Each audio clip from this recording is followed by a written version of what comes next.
Hello, today we're going to talk about circle graphs in our Unit 2 percents. So our warm-up today, I want you to look at this circle graph, and I want you to know that this is a survey of some students' favorite type of movies. How many total students were surveyed?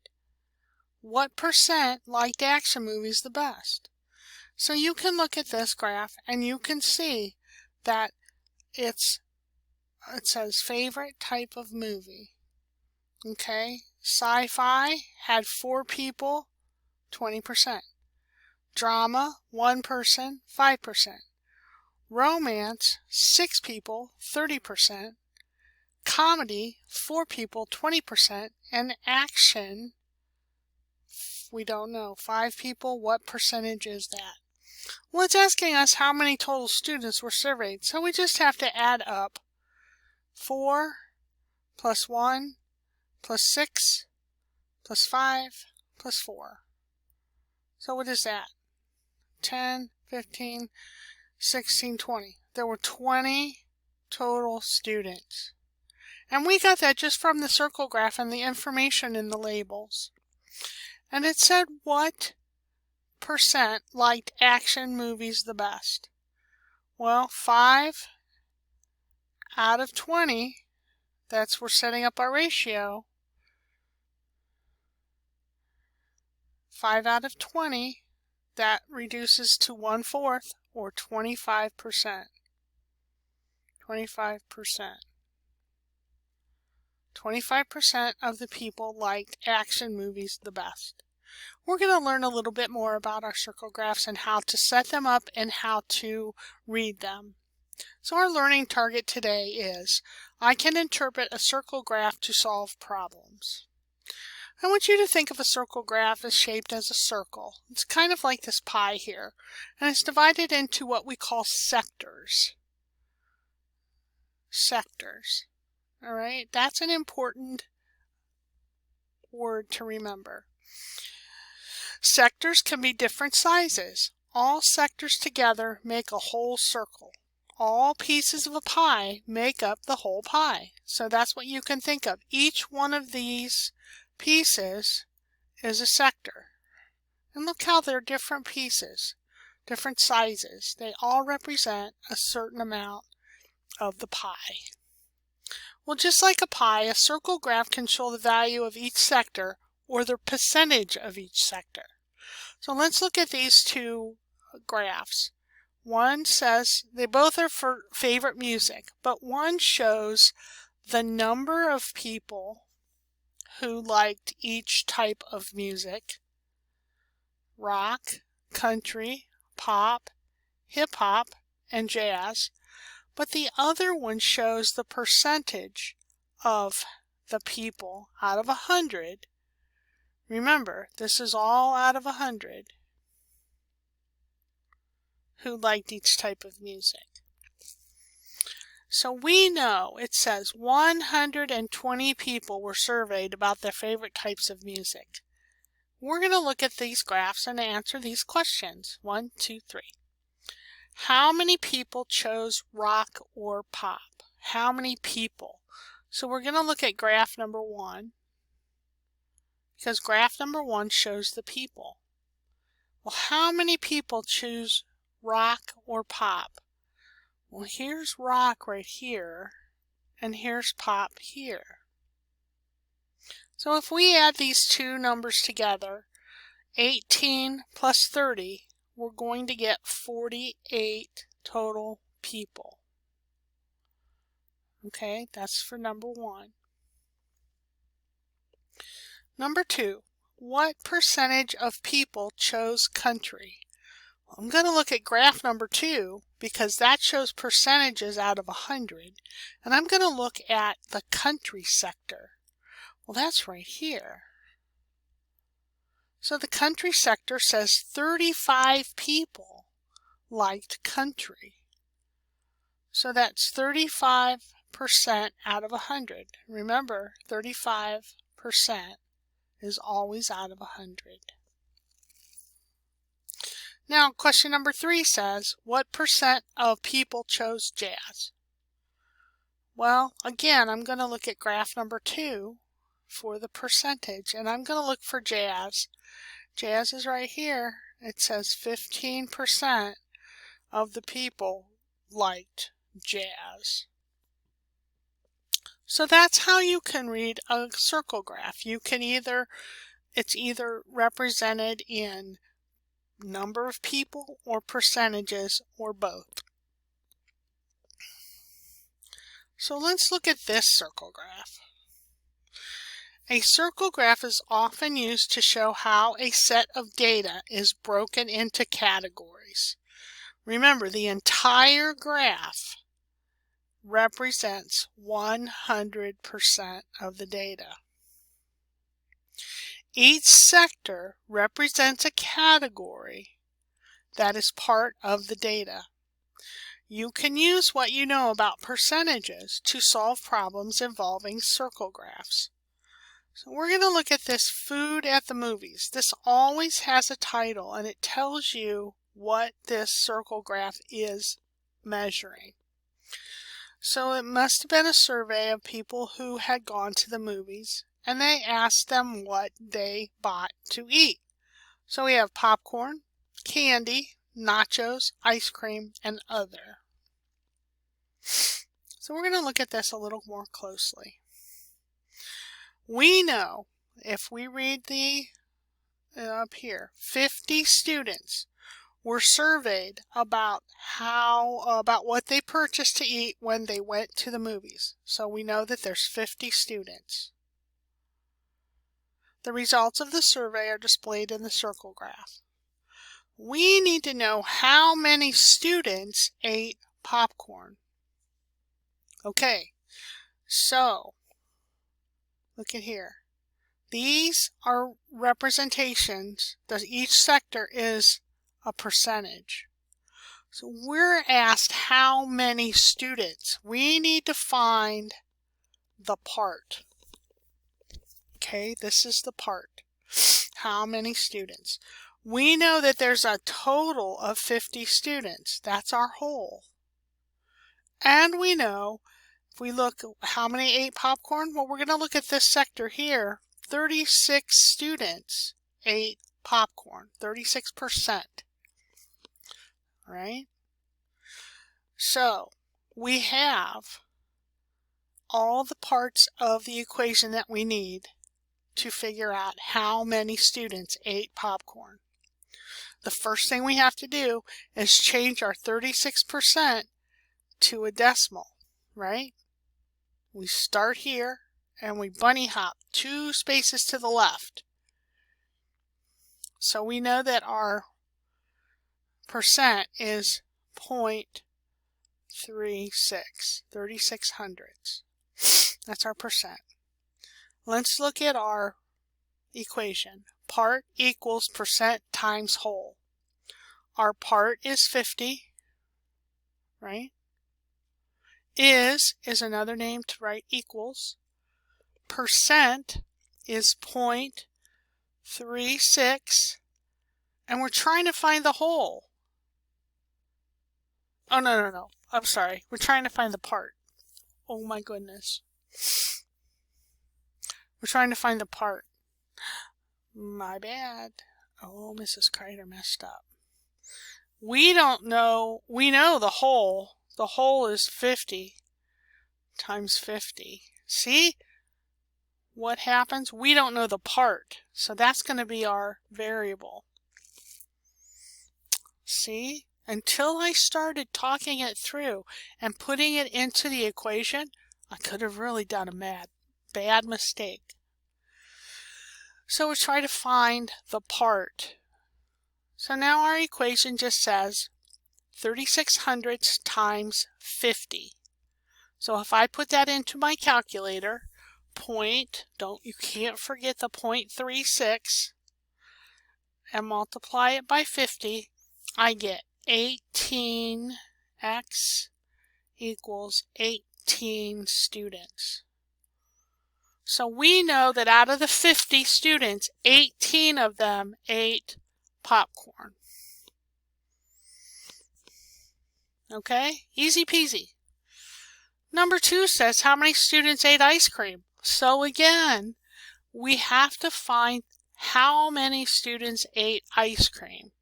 So we're going to use our students. We're going to find ice cream. Ice cream is right here. All right. So we know that that's 6%.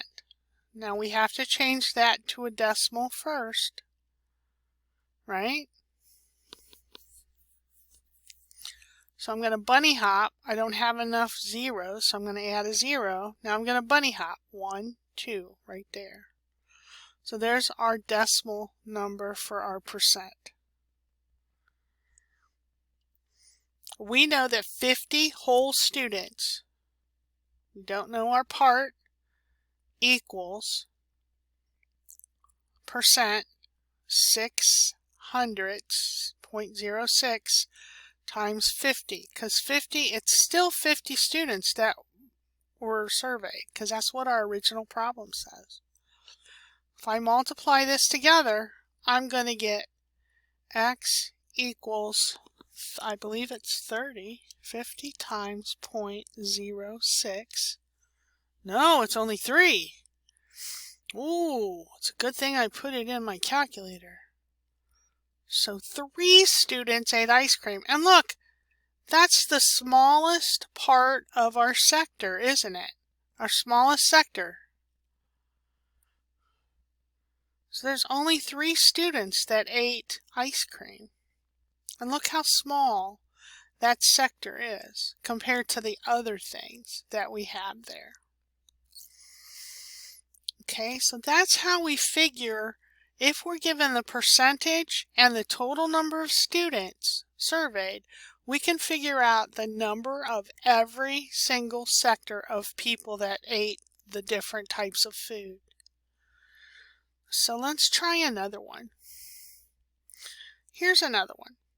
An ice cream shop tracked the number of ice cream that they sold in an hour.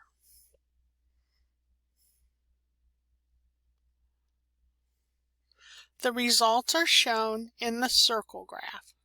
Okay, let's look at that. So they sold mint, strawberry, chocolate, vanilla, and butter pecan. There's not a lot of information there, is there? The results are shown in the circle graph. How many total ice cream cones were sold in 1 hour? Well, gosh, what do we know? We know that the percent is 35, so I think I might write this here. Okay, 35. 35%. Now, what else do we know? We know that the vanilla is part, right? We do know that 14 people bought vanilla ice cream. So out of that information, we can find how many people, or no, it's X, the total number of cones. How many cones were sold in 1 hour? If 14 vanilla represents 35%, we can figure out how many total ice cream cones were sold in an hour. So there's our information. Now let's change our percent to a decimal. We're going to just bunny hop 2 spaces over to the left. Now, part equals 14. Equals. What's our percentage? 0.35. And we're trying to find the whole, so this is going to be our x. Now remember, I can just put my variable right next to my number, And that tells me that I have to multiply those two numbers together. So basically what I'm asking you is 0.35 times what number is 14? Right? So we know that to find what x is, we have to divide each side by what's in front of the variable.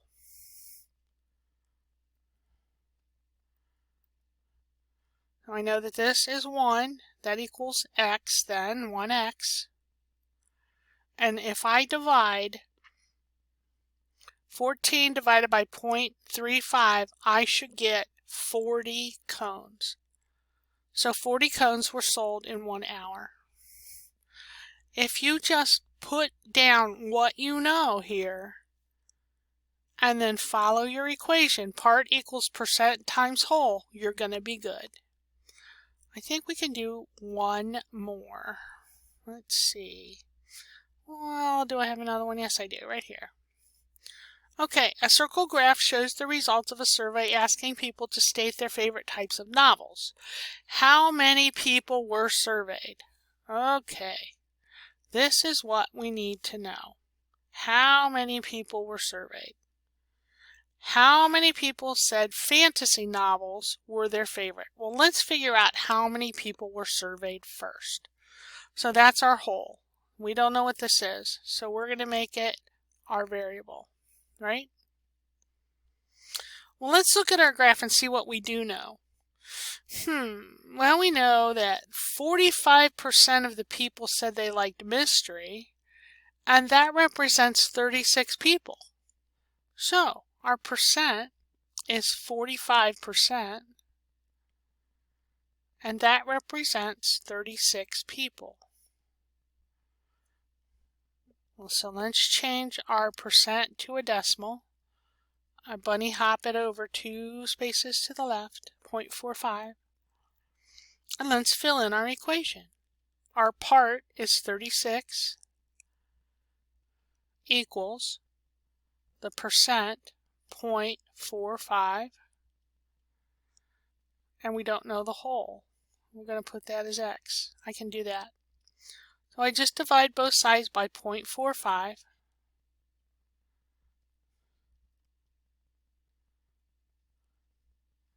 And I get x equals what? 80, would that be 36? In my calculator, I'm going to say 36 divided by 0.45. That's 80. Yep, 80. So there's our first part of this. 80 people were surveyed. So we know that. This is how many total people were surveyed. Now it's asking us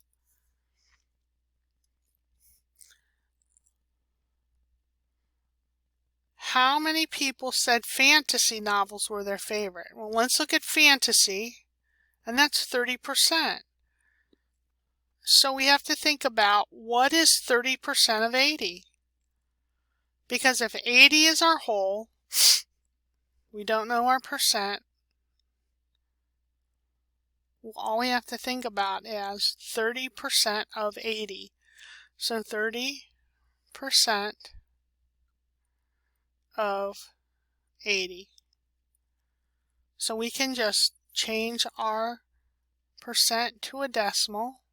Of means multiply. So I'm going to put it like this in parentheses. And in my calculator, I'm going to put that 0.30 times 80, and I think I'm going to get 24 people. So 24 people liked fantasy. So this is a two-step that we have to do.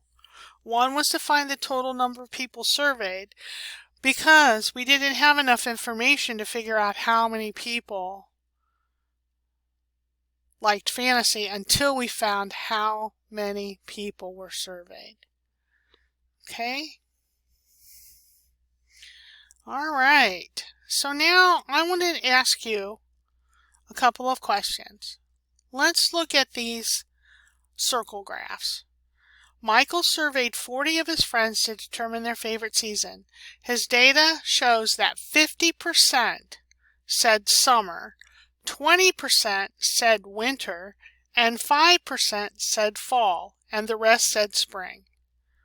So let's look at this graph. Is it A, B, C, or D? So this is the important information up here.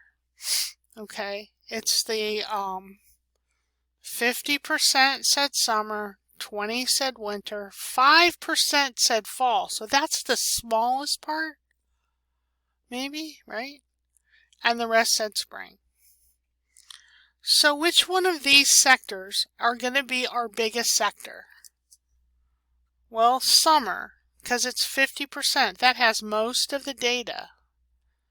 50% is bigger than 20 or 5%.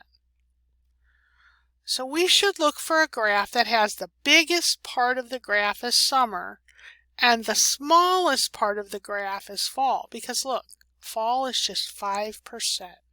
So let's look at our graphs. Let's look at A. Well, summer, this here looks like spring is the biggest, right? And then fall. So I don't think it's A at all. I don't think it's A. This doesn't fit our scenario. Let's look at B. Well, fall's the smallest, right? And summer's the biggest. But wait a minute. Summer's only supposed to be 50%, right? So how do I represent 50% in a graph? Well, that's exactly half, right? So right there, I'm going to cut this in half, maybe. This is half right here, 1/2. So if I colored this part of the graph, this would be 50% of the graph, because that's exactly half of the circle. So does graph B look like 50% of the circle? No, it's more. 50% would be like this much down here. But there's another bunch up here, so I don't think it's B. Let's look at graph C. Oh, no way. Look, fall. It says fall is 5%. This is the biggest part of this graph in C. No, it's not C. Let's look at graph D. Okay, fall is the smallest. Summer is exactly half. I would say winter is about 20%, like it says in our scenario. I think D is the best answer. So that's how we figure out what graph goes with what scenario. Here's one more. Crystal surveyed 60 people in her neighborhood to determine their favorite free time activities. Her data shows that 50% said watching television, 25% said reading, 10% said playing sports, and the rest said going to the movies. All right, so that's the important information right there. All right, we have 50% watching television, 25% said reading, and 10% said playing sports, and the rest said going to the movies. So let's look at a graph that's got 50% for TV. Do you see one here? Could it be A, B, C, or D? Then you need to look at reading to be a 25%. Okay, so remember, 50% is half. 25% would be if you cut them in 4 pieces. 10% is if you cut them in 10 pieces. Okay, so Think about that, what you know about a pie graph, and then figure out which one of these is the best answer. All right, so this is your exit ticket for today. A large botanical garden has a total of 600 trees, shrubs, and cactuses. Cacti. According to the circle graph, how many cacti are in the garden? What is that? Is that the part or the whole? That's the part. The whole is the 600. What are we missing? We're missing the percent. Look, we can look at the circle graph and look for cacti, and we see that it's 25%. So we have all the information there that we need. 25%. I'm going to leave it go for there. Think of your equation, part equals percent times whole. Or you can think of it as 25% of 600 is what? Okay, change your percent to a decimal and you're good to go. Alright people, watch this video as many times as you need. You can stop it in the middle. You can work through the problems while I work through it. However you need to use this video, just please watch it. Go ahead, take a break. I'll see you later. Bye.